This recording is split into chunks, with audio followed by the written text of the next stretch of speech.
Welcome to the Foundations of Entrepreneurship for Engineers, a complete course by Chang Liu, Part 3. In Part 1, we talked about debunking the noise and fallacies. In Part 2, we talked about steps to success. In Part 3, we're going to talk about the hats that a founder or a CEO has to wear. If you're a smart person, now you got the best job in the world. You have to wear 7 hats. Each hat represents a job function that you actually carry.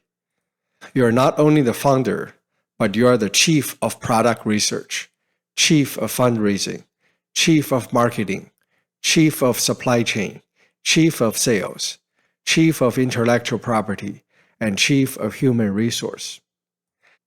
Each one of this you have to do well with only on-the-job training. If you don't, then the company would collapse. Let's go talk about each of the functions, and a bonus point talking about the failures if you do not wear any of this hat right. Let's go.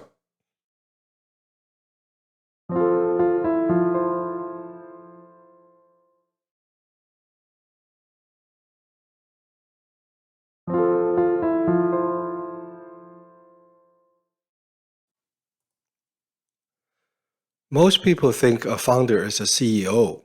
That is wrong. You are everything. Common misconceptions about entrepreneurship is threefold. 1. You're a boss. 2. You're free. 3. You're rich.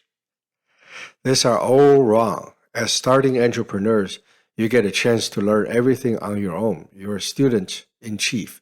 Here's how. Number 1, you're not boss. You must work hard to pay your employees.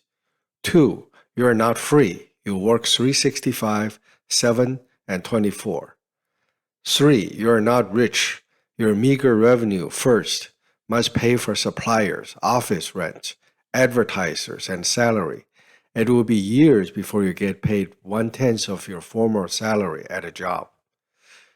You're investor number 1, and the money you pay can be considered tuition. But the learning and sense of control is fantastic. You wear 7 hats because you don't have money to pay for professionals yet, and you must manage your own business that you just started. The 7 hats are CTO, Chief Technology Officer, for making a product. The MVP or minimum viable product you got is not enough. 2. CEO, which is Chief Fundraiser. You must raise money because organic growth and slow churn will not work. 3. CMO, Chief Marketing Officer. You need to find what customers like and demand to pay for. You must prove that customers do come and like your price. 4. COO, Chief Operating Officer. You must reduce the cost you pay your suppliers, or you work for your suppliers. 5. CSO, Chief Sales Officer. You must build a store and run them. No one will help you or rent your space. 6. Chief Engineer. You are to make it impossible for competitors to copy you, even if you can buy and open your product easily. 7.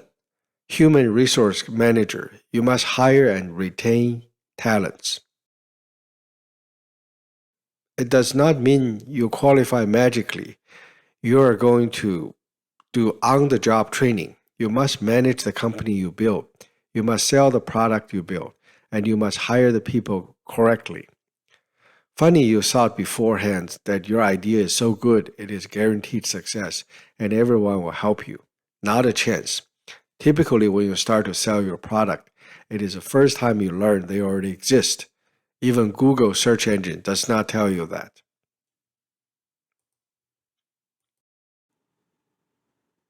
How on earth can smart startup founders with great ideas fail? Since our airwaves and internet is filled with news of great successful entrepreneurs, most stories of failed startups are never told. How can a founder fail? In a nutshell, it is not so hard to create a small business. But if you don't make it big, you failed. Business must be big.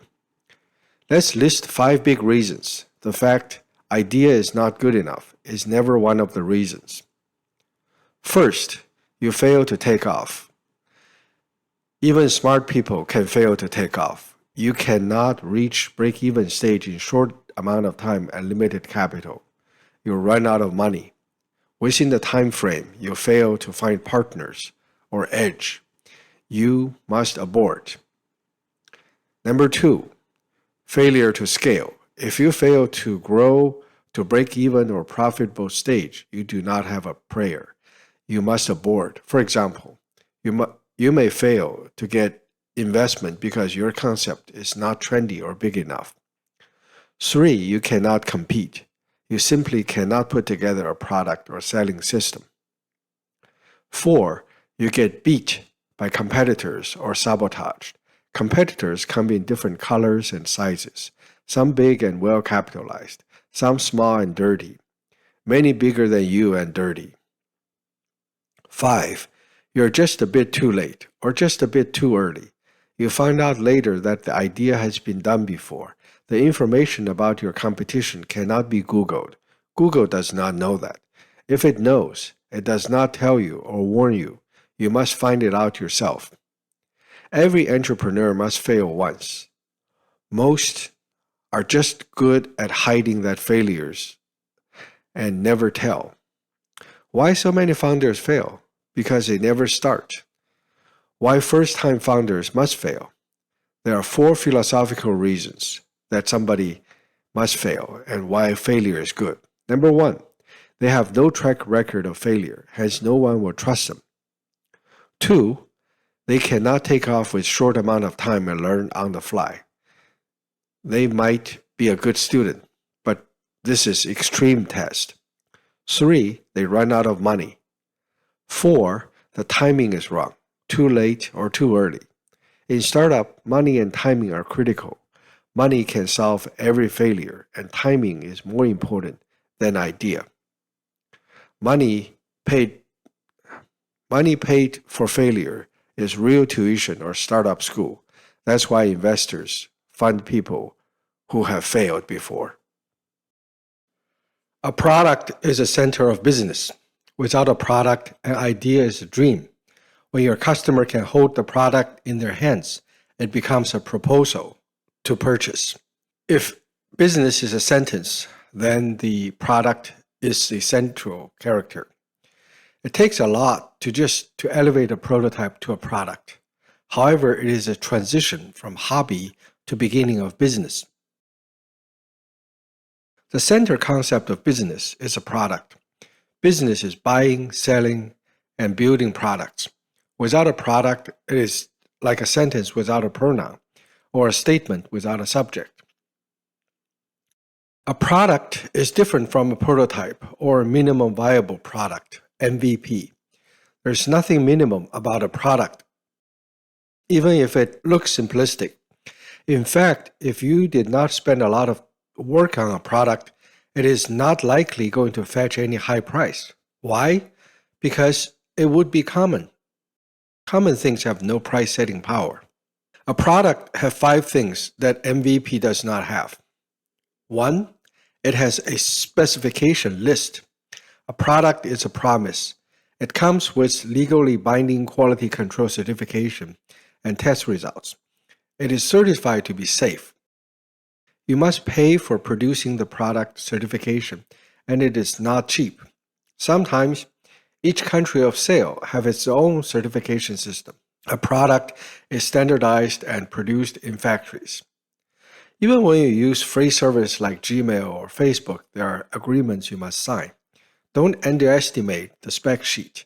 It is a promise guaranteed by lawyerly language, and it defines a right to the buyers to sue you or to seek damage. Without this protection, no one will buy from you. Your startup may be able to afford an engineer, however, affording a lawyer is a different matter. Number 2, it has quality assurance, or you will be sued. It is repeatable. Every product must be the same, exactly the same. It is performance. that has to be reliable. For example, a product would have expiration temperature and temperature range of storage. This has been tested in laboratories. Number 3, it can be returned anytime, even after 20 years. 4, a product is a fixture in a supply chain. Others depend on your product to make a living. Others have to sell your product to make a living. So your product has to be there. Number 5, a product is a system, not a standalone object. It must have a sense of quality. Product making takes time and money. I share some experience of product making in the extended documentary section. A product is not a prototype. Let me repeat. A prototype is not a product. A product is much refined. There are 3 major differences. A product has appearance, color, materials, and look. A product is made in a factory with quality control staff. A product must be complete and must be operable without your handling. A fancy toy prototype rocket is already pretty impressive, but a product is made with money. For example, a product rocket would list many specifications.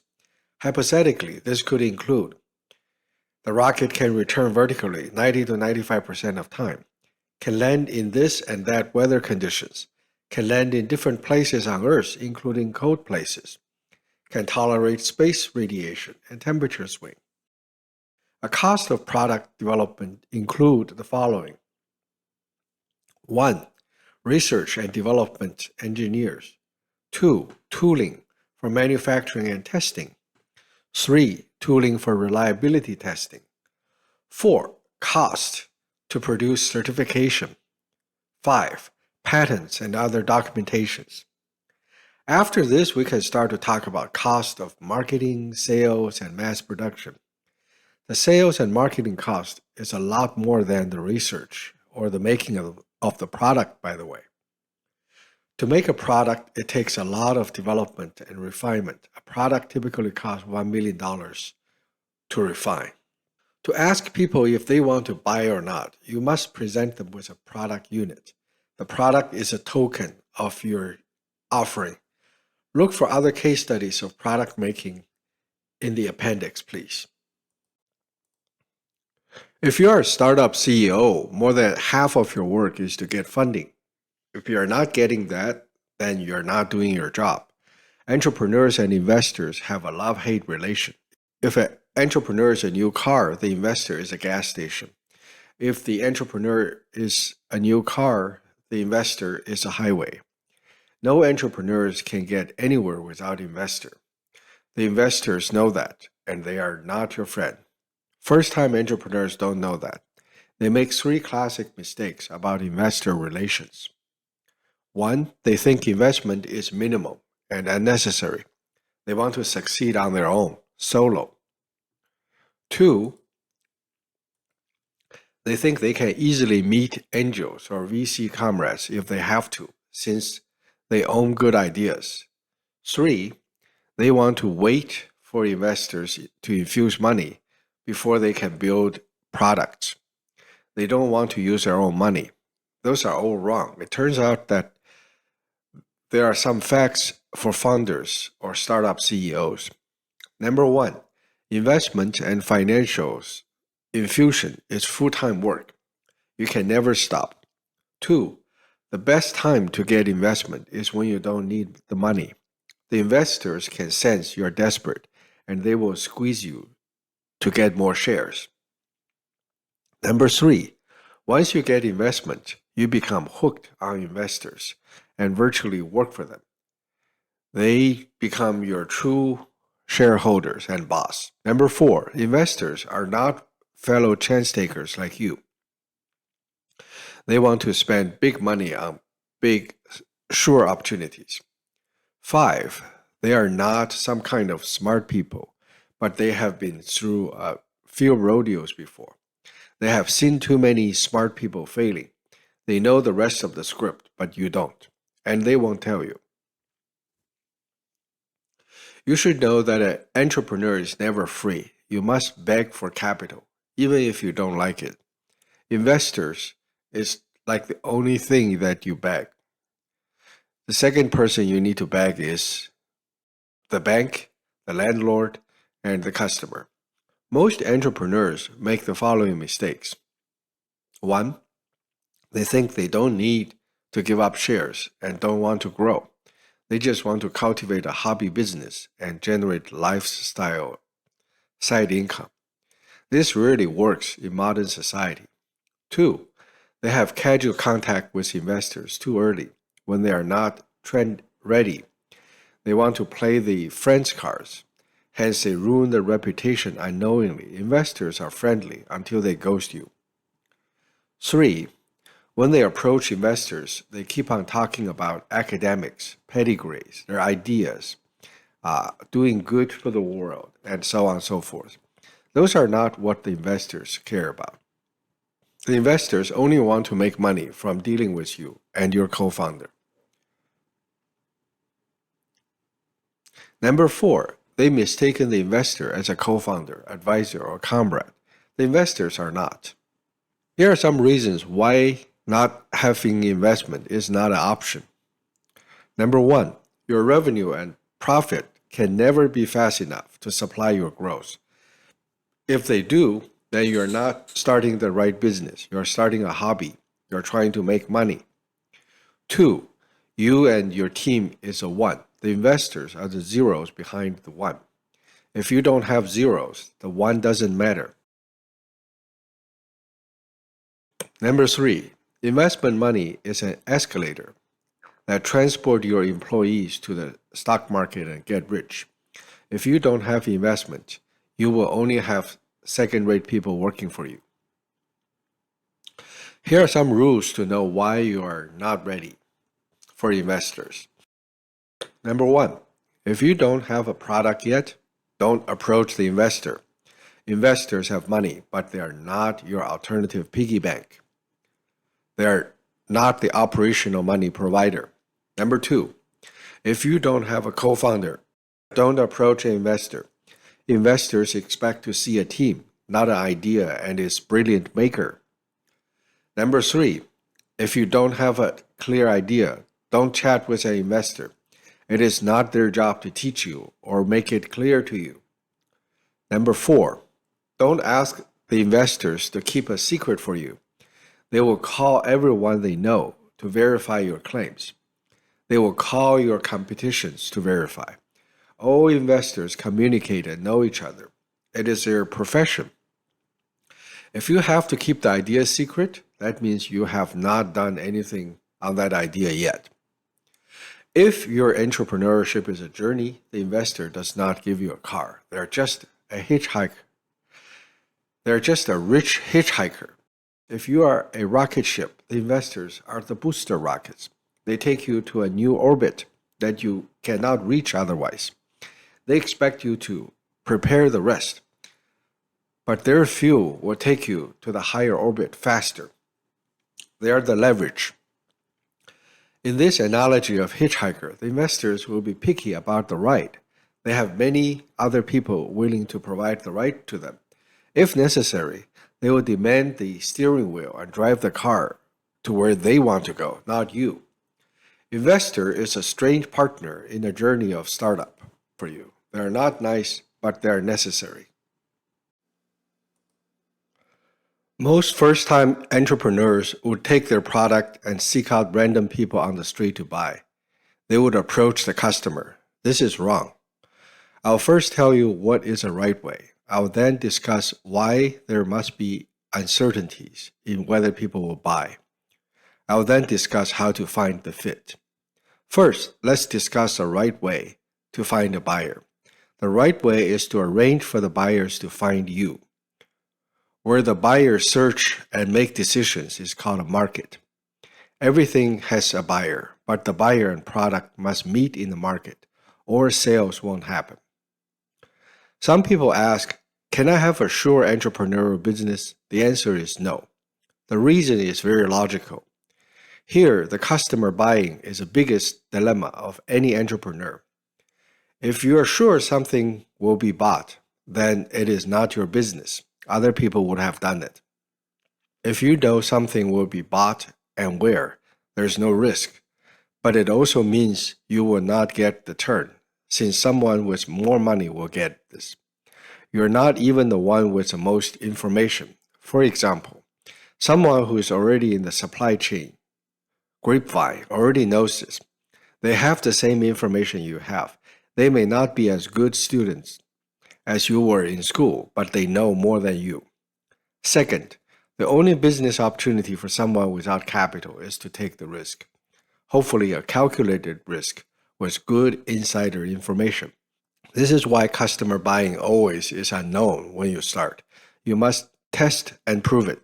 This is why entrepreneurship is more like science, not engineering. It is like a marriage proposal, hence it is called a value proposition. You must be humble enough to treat your gut instinct as only a hypothesis. Now let's talk about how to find the fit. The general rule is to let the product and the intended customer to meet face to face. An intended customer may convert to a buyer or not. However, it is important to know that not all intended buyers will buy. Why should intended customers pay for your product? They are not paying for it, they are keeping it. There are several prerequisites for people to keep your product. 1. The customer believes it is safe to own it. 2. The customer senses discount or value. The price is worse. 3. The customer finds utility by owning the product. 4. The customer finds benefits by owning the product. The customers take time to decide and buy. In reality, they decide to pay the price to keep your product. It is a magic or so-called value proposition. For example, when a customer buys a car, they must know it is safe. Most people don't pay full price. They wait for discount time. The utility they find is ability to move themselves conveniently. The benefit is that the purchase of a car would increase their earning power and make their life richer. The concept is often talked about. What is product customer market fit? It means two things. 1. When you put your product in the right market where intended people go. When the product is on the shelf in that market, it is said you have penetrated the market. 2. When your product is competitive and unique in some way.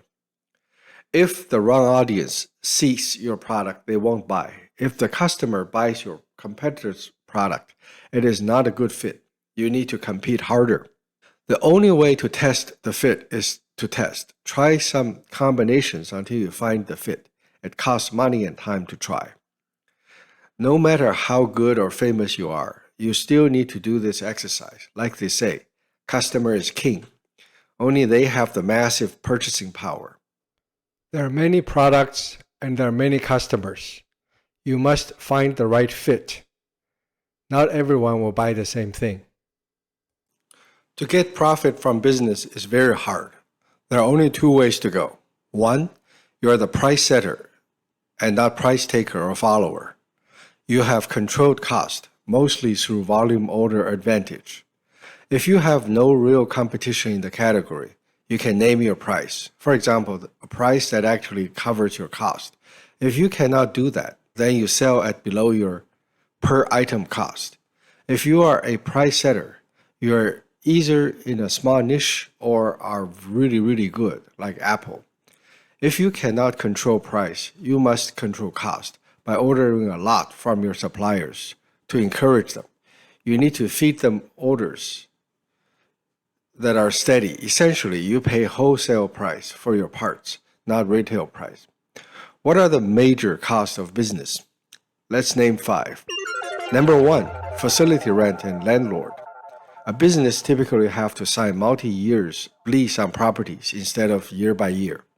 2, workers, their benefits, bonuses, and several packages if they are fired. When you fire your bad employees, you have to pay them on their way out. If you think only CEOs have golden parachute, think again.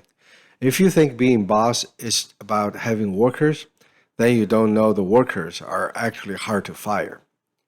Number 3, parts and supply cost to build up inventory. If you don't have inventory, your sales will be halted once the inventory is down to zero, and customers will complain. Inventory keeping is real dollars. No serious suppliers will drop ship for you. It's drops in the bucket for them. Number 4, marketing and advertising. Ever heard of Google, Facebook, or TV channels? They are all fat and rich from advertising that business pay for. Advertising is necessary, even if your product is good. The best product pay top dollars for advertising. Why? It's worth it.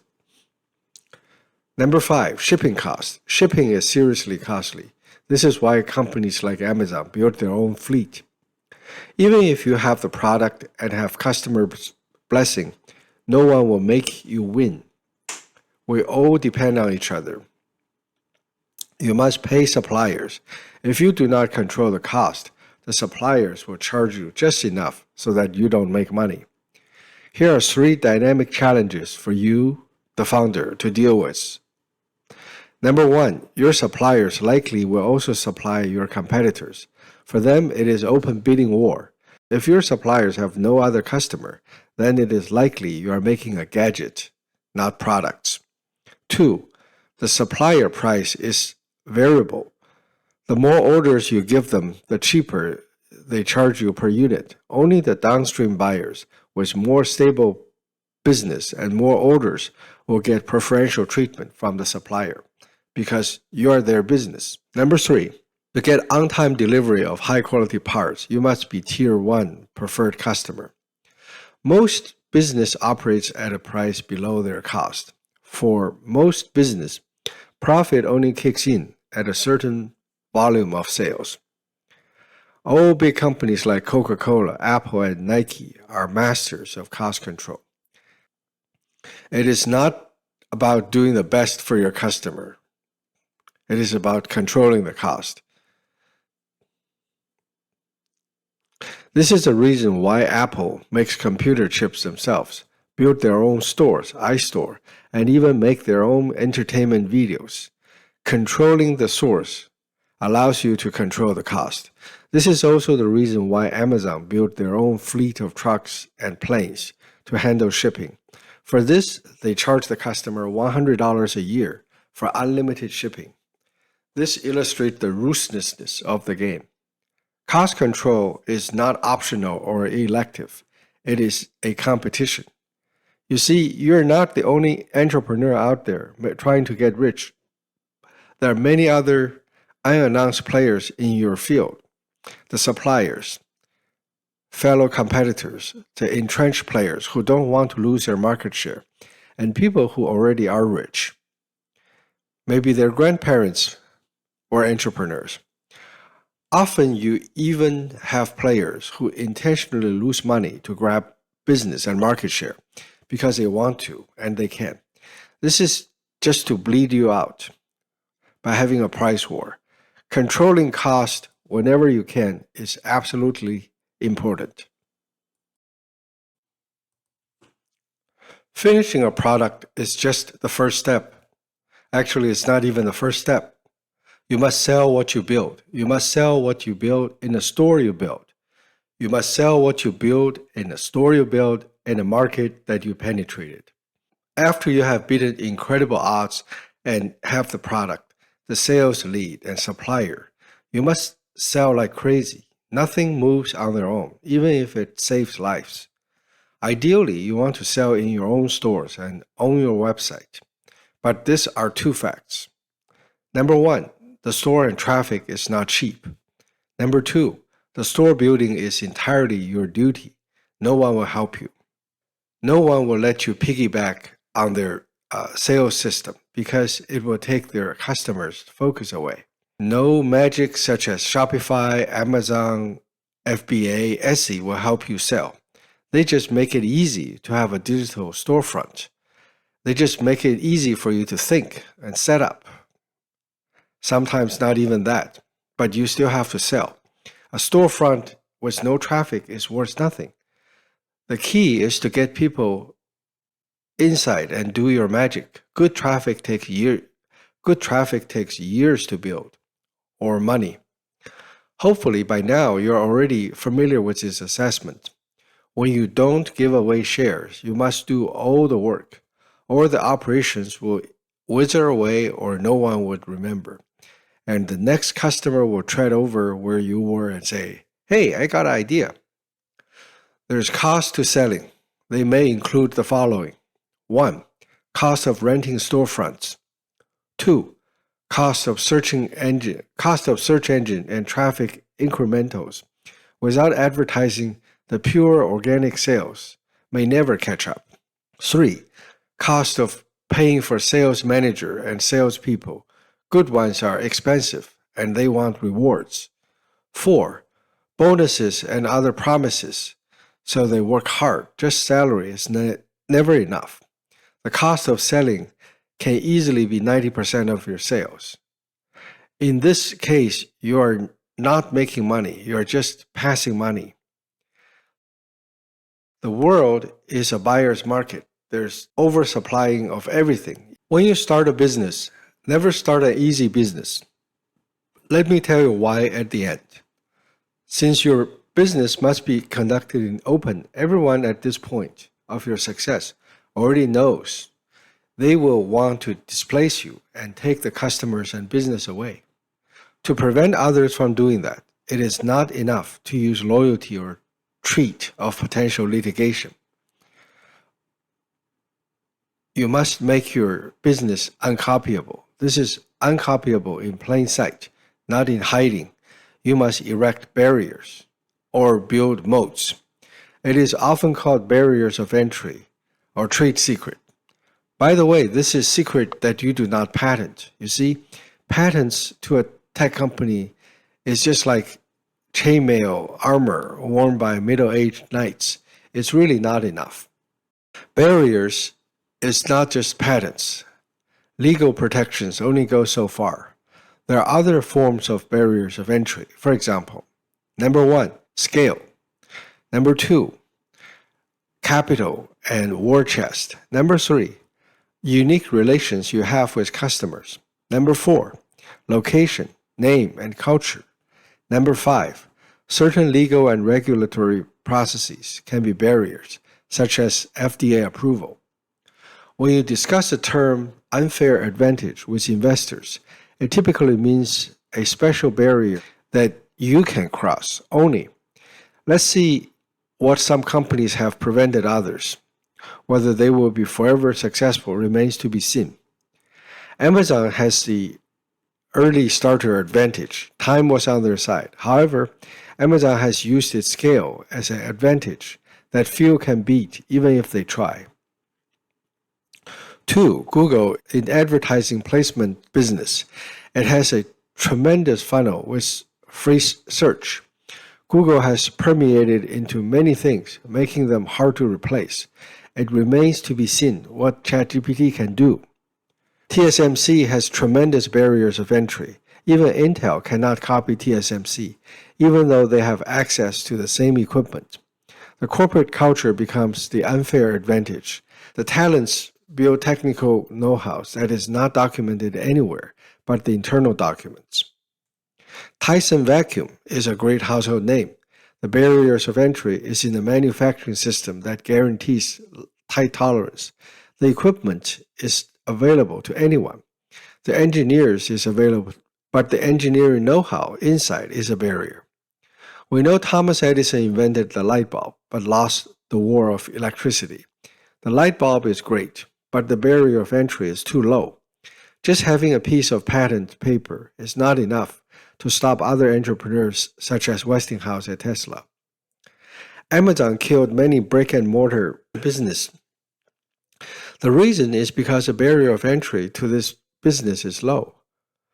They are capital intensive to own land and organize a supply chain, but anyone with money can do it. Why you should not start an easy business? Let's name a few examples. 1. An easier business have no barrier. If others did not set up the barrier, it may not be good business to start. 2. Just because you don't see the barrier does not mean there is no barrier. Some barriers are hidden. Your perceptions of easy entry will be met with surprise. Number 3, others in the future may take your business. After a while, the brand starts to catch on. People start to remember you.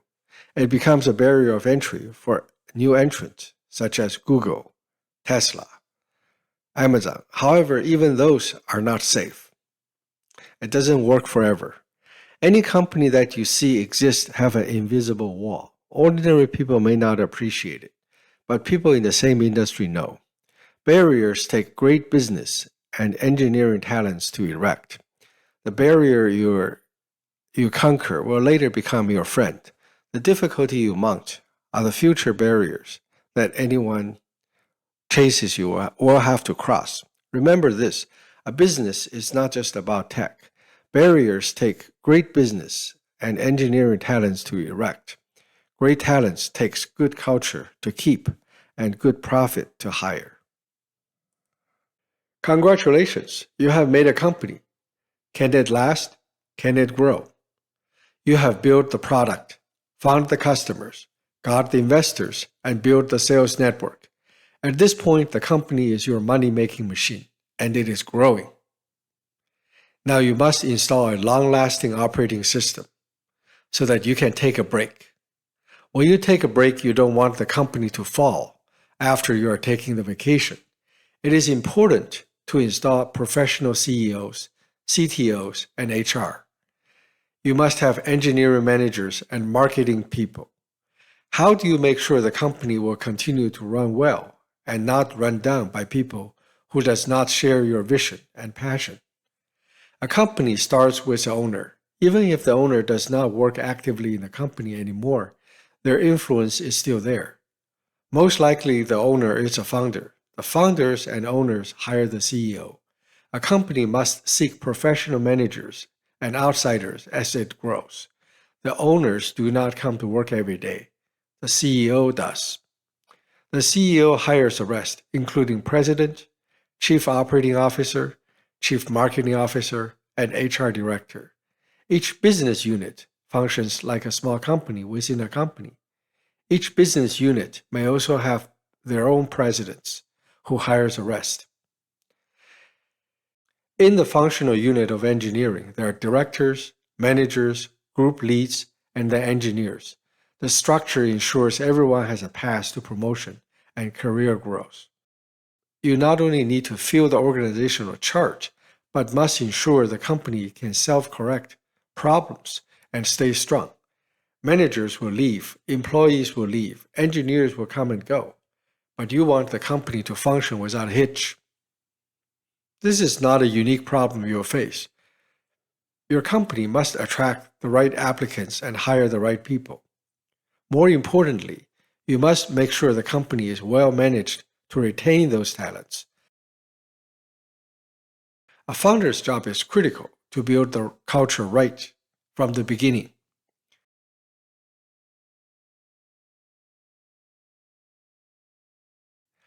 Not convinced? Let me show you some Glassdoor reviews of a high-flying tech company. This one says, for example, deceitful, uncaring, and absolutely no respect for employees. Senior management is a joke. They massage the books.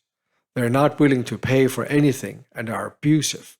Look at their turnovers. It's pathetic. And have you ever seen so many low ratings? HR has no clue what they're doing and belongs to serving burgers. Advice to management: quit and go back to school to learn good management techniques. See, if you let a bad manager in, then everything under him will be shaky. If so, your startup is going to start to go down the drain very soon. This company already will be terminated by the market after many years of failed running. It can never make profits, even though it makes revenue. Here are some bad scenarios of companies after the founding stage. 1. It becomes a toxic company where a micromanaging boss runs the show. He will drive the company to the ground. In such a company, bad managers hire bad CEOs, and bad CEOs hire bad directors, and so on. 2. It becomes a clueless company where a company does not recognize threats and problems. It cannot build products successfully. It cannot compete against rivals and simply will lose. 3. It becomes an acquisition target, where it stops growing and becomes a target of merger. It disappears and becomes a division of a bigger company or a bigger rival. No matter how bad a company is, you only find it out after you join on board. A company has two critical elements. 1. A management system where good management hires good managers, and good people stay and grow. A good management system and documentation is part of the asset and invention of a company. A big part of the founder's legacy is to set up the management system. A wrong system is like a bad cancer. 2. A culture that rewards honesty, collaboration, and performance. A company is much more than meetings and projects. It is all easily said than done, of course. Bad companies die every day, but no one reports them. Companies with bad managers stops competing and eventually stops growing and die. Founders beware.